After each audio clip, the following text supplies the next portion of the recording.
Have you heard of the effort-driven reward cycle? I hadn't heard of it either until recently, but let me repeat that again. The effort-driven reward cycle. So I hadn't heard of this. When I did hear about it, I thought, oh, I've been doing this for my whole life. And I had no idea it had a name. And also that it was such a powerful tool for being more satisfied with your time. So it's one of those things that sometimes, sometimes we find out, oh, we've been doing something and that may have been contributing to our happiness and we just didn't know it. Or when I guess I shouldn't say my whole life, probably my most of my adult life. So what is this? What is the effort-driven reward cycle?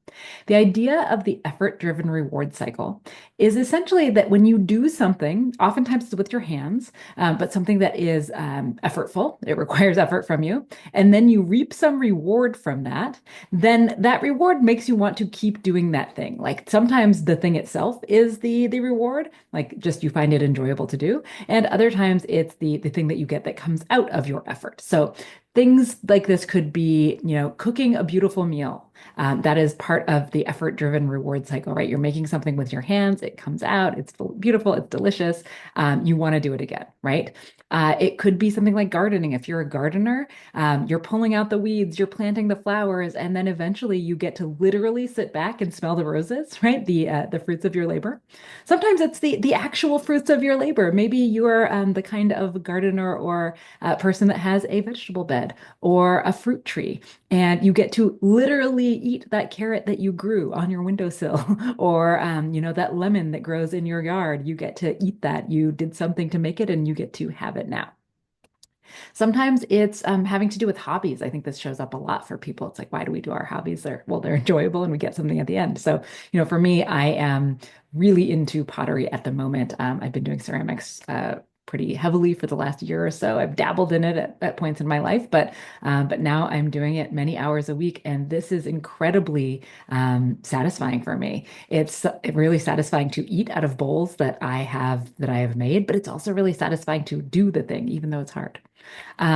I think about my sister sometimes, and she does a lot of like house remodeling stuff or kind of refinishing her house. And so for her, it may be things like, filling all those plaster cracks in the walls from her 1940s house, or repainting all of the radiators so that they're all the same and they look beautiful. And she gets to look at them and feel joy every single time and see that, that's something she did with her own hands. So this is the effort-driven reward cycle. And I'm giving you all of these examples because I want you to be thinking about what are you doing or what could you be doing that fits this mold, right? That it's effortful, you get something out of it, and then it makes you want to keep doing it again, right?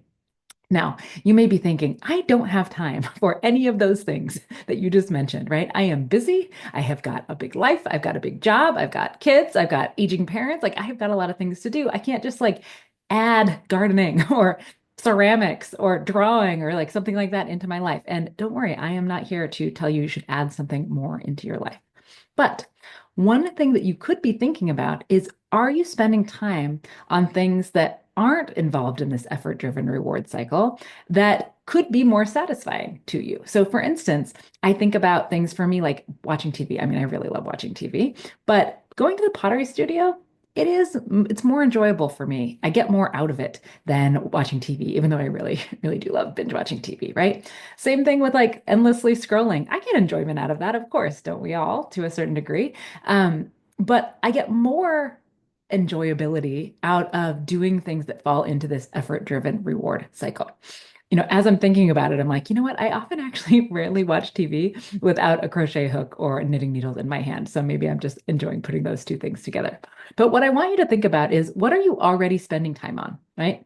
And if it doesn't fall into this effort-driven reward cycle, if it's more on the kind of absorbing side of things, then I wonder if there is something that you could be doing that you could just swap out, right? Not all of the time, maybe just some of the time, and see if that provides more value for you. See if that makes you happier. The same amount of time, it's just how we're spending it a little bit differently. So I wanted to share this effort-driven reward cycle with you because I found it really fascinating. You may be able to apply it to something you're already doing, or you may be able to say, oh yeah, that's why I used to love doing X, Y, or Z. Let me know in the comments what's something that falls into this category for you. Or if you aren't doing anything that is in this category right now, what's something you could think about? What's kind of a low effort thing you could try still has a little bit of effort involved that is going to give you the value of this effort-driven reward cycle. And of course, if you liked this video, give it a like and make sure to subscribe so you don't miss any of this content in your feed. See you next time. Just like you said, make sure to like and subscribe, as only a small percentage of the people that watch our videos are actually subscribed. So if you like the content and you want to see more of it, please hit the subscribe button. Thank you.